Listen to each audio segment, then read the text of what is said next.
بسم اللہ الرحمن الرحیم۔ السلام علیکم ناظرین، آج کی ویڈیو میں ہم تذکرہ کریں گے حضرت خواجہ قطب الدین بختیار کاکی رحمہ اللہ کا، جن کو عرف عام میں بختیار کاکی رحمہ اللہ ہی کے نام سے جانا جاتا ہے۔ بختیار کاکی رحمہ اللہ کی زندگی کے حالات و واقعات کیا ہیں، آپ رحمہ اللہ نے کن اکابرین سے خرقہ خلافت پایا اور آپ کے خلفاء کون ہیں، بختیار کاکی رحمہ اللہ کی خاص وصیت کیا تھی اور کس عظیم ہستی نے آپ کی نماز جنازہ پڑھائی، تمام تر تفصیلات آج کی اس ویڈیو میں شامل کریں گے۔ حضرت خواجہ قطب الدین بختیار کاکی رحمہ اللہ کے حالات و واقعات کا یہ تذکرہ آپ کے ایمان کو تازہ کر دے گا، لہذا ویڈیو کو آپ نے اسکپ نہیں کرنا اور آخر تک لازمی دیکھنا ہے۔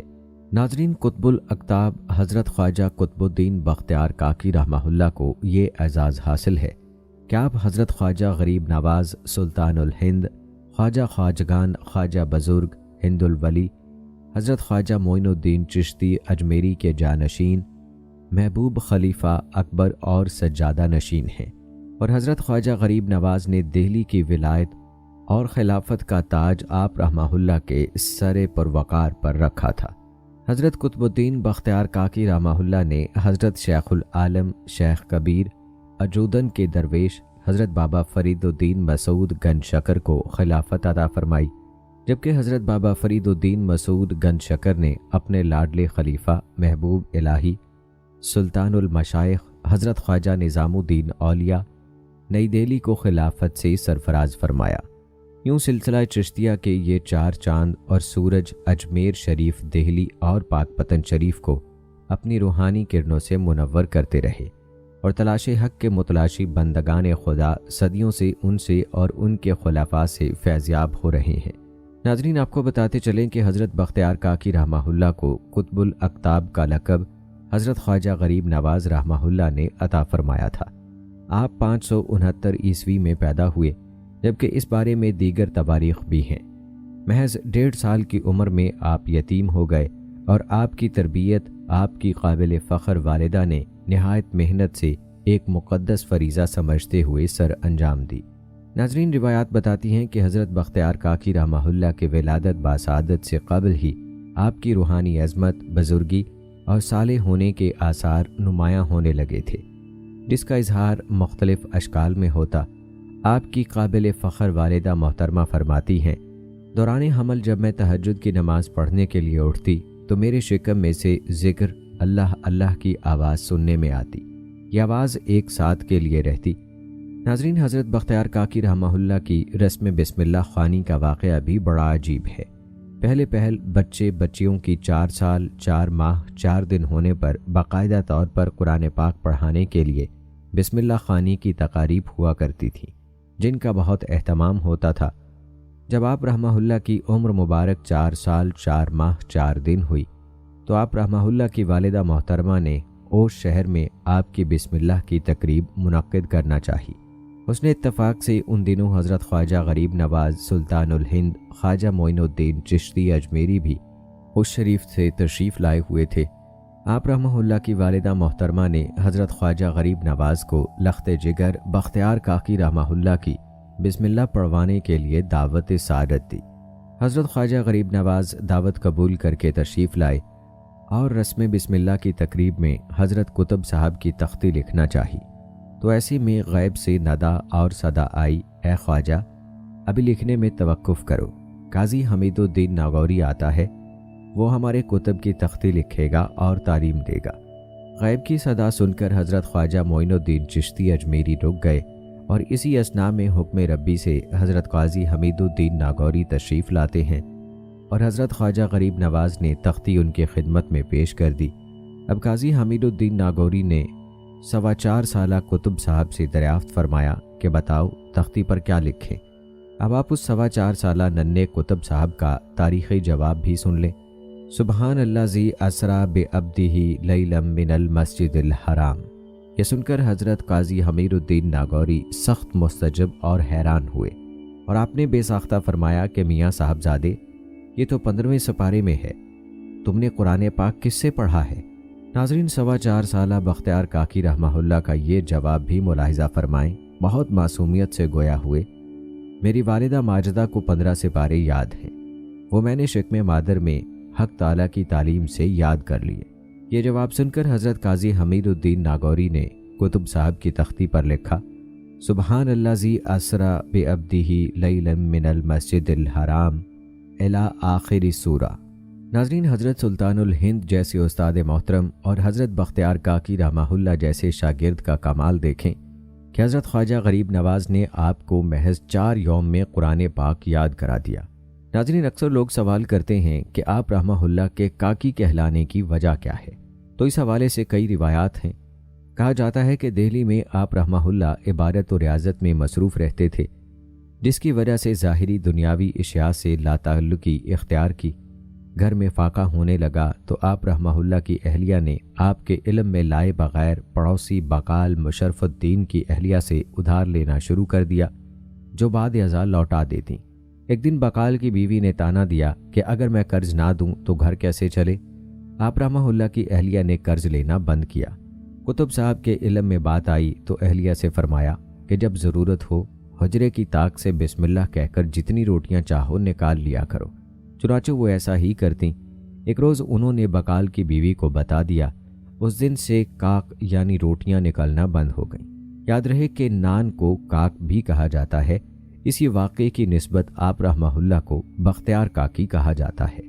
ناظرین، آپ کو حضرت بختیار کاکی رحمہ اللہ کے استاد محترم کے بارے میں بتاتے چلیں کہ آپ رحمہ اللہ کے استاد محترم حضرت قاضی حمید الدین ناگوری تھے، جن کا تعلق بخارا کے شاہی خاندان سے تھا، اور آپ کے والد ماجد اللہ محمود بخارا کے بادشاہ تھے۔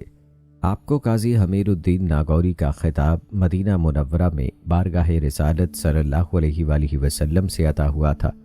آپ اپنے اہل و عیال کو کرمان میں چھوڑ کر والد صاحب کے ہمراہ تلاش حق میں نکلے۔ اسی اثناء میں حضرت خواجہ خضر علیہ السلام کو حکم ہوا کہ محمد بن عطا یعنی قاضی صاحب کو علم لدنی کی تعلیم دو۔ روایات بتاتی ہیں کہ حضرت خواجہ خضر علیہ السلام نے آپ کو 12 سال تک اپنی خدمت میں رکھ کر تعلیم دی اور پھر بغداد روانہ کیا۔ ناظرین، تاریخی روایات کے مطابق حضرت بختیار کاکی رحمہ اللہ 1194 میں ملتان تشریف لائے۔ ان دنوں حضرت بابا فرید الدین مسعود گنج شکر مولانا منہاج الدین ترمذی کی مسجد میں قیام پذیر تھے اور کتاب نافع پڑھ رہے تھے۔ اسی اثناء میں بختیار کاکی رحمۃ اللہ علیہ تشریف لائے، جنہیں دیکھ کر حضرت بابا صاحب کی قلبی کیفیت بدل گئی اور آپ بے اختیار ان کے احترام میں کھڑے ہو کر آداب بجا لائے۔ اسی دوران بختیار کاکی رحمۃ اللہ علیہ نے دریافت فرمایا کہ تم کیا پڑھتے ہو؟ بابا صاحب نے نہایت ادب سے جواب دیا کہ کتاب نافع۔ یہ سن کر آپ رحمۃ اللہ علیہ نے بے ساختہ کہا کہ جانتے ہو کہ تمہیں نافع سے نفع ہوگا؟ حضرت بابا صاحب نے جواب دیا کہ مجھے تو آپ کی قدم بوسی ہی نافع ہوگی۔ حضرت بابا صاحب نے اپنا سر بختیار کاکی کے قدموں میں رکھ دیا۔ آپ پہلی ہی مجلس میں حضرت بختیار کاکی رحمۃ اللہ علیہ سے بیعت ہوئے۔ حضرت خواجہ نظام الدین اولیاء نے بابا صاحب کی اس وقت عمر 15 سال بتائی ہے۔ دوستو، روایات بتاتی ہیں کہ حضرت بختیار کاکی رحمۃ اللہ علیہ کی دلی آمد سے قبل آپ کے استاد حضرت قاضی حمید الدین ناگوری خواب میں کیا دیکھتے ہیں کہ ایک آفتاب جہاں تاب نے دلی میں آ کر مملکت کو روشن کر دیا ہے، اور وہ آفتاب ان کے گھر آ کر کہتا ہے کہ میں تیرے گھر میں رہوں گا۔ جب انہوں نے اس خواب کی تعبیر لی تو آشکارا ہوا کہ آفتاب سے مراد وہ ولی کامل یعنی بختیار کاکی ہیں جو دہلی میں رونق افروز اور ان کے گھر میں قیام پذیر ہوں گے۔ دوستو، حضرت خواجہ غریب نواز رحمۃ اللہ علیہ فرماتے ہیں کہ انہوں نے متواتر 40 روز تک اللہ کے پیارے نبی صلی اللہ علیہ وآلہ وسلم بمائے ارواح و مشائخ کرام خواب میں یہ ارشاد فرماتے دیکھا کہ اے معین الدین، قطب الدین خدا کا دوست ہے، اس کو خلافت دے اور خرقہ گلیم پہنا۔ پھر خواب میں غریب نواز فرماتے ہیں آج رات میں نے حضرت ذوالجلال قادر باکمال کو خواب میں دیکھا اور مجھے حکم دیا گیا کہ اے معین الدین، قطب الدین بختیار کاکی کو درویشی کا خرقہ اور خلافت عطا کر، کیونکہ قطب الدین ہمارا دوست اور محمد صلی اللہ علیہ وآلہ وسلم کا بھی دوست ہے۔ ہم نے اسے برگزیدہ بندہ بنا دیا ہے اور اس کا نام اپنے دوستوں میں درج کیا ہے۔ چنانچہ حضرت خواجہ غریب نواز نے 585 ہجری میں خواجہ ابو اللیث سمرقندی کی مسجد میں بختیار کاکی رحمۃ اللہ علیہ کو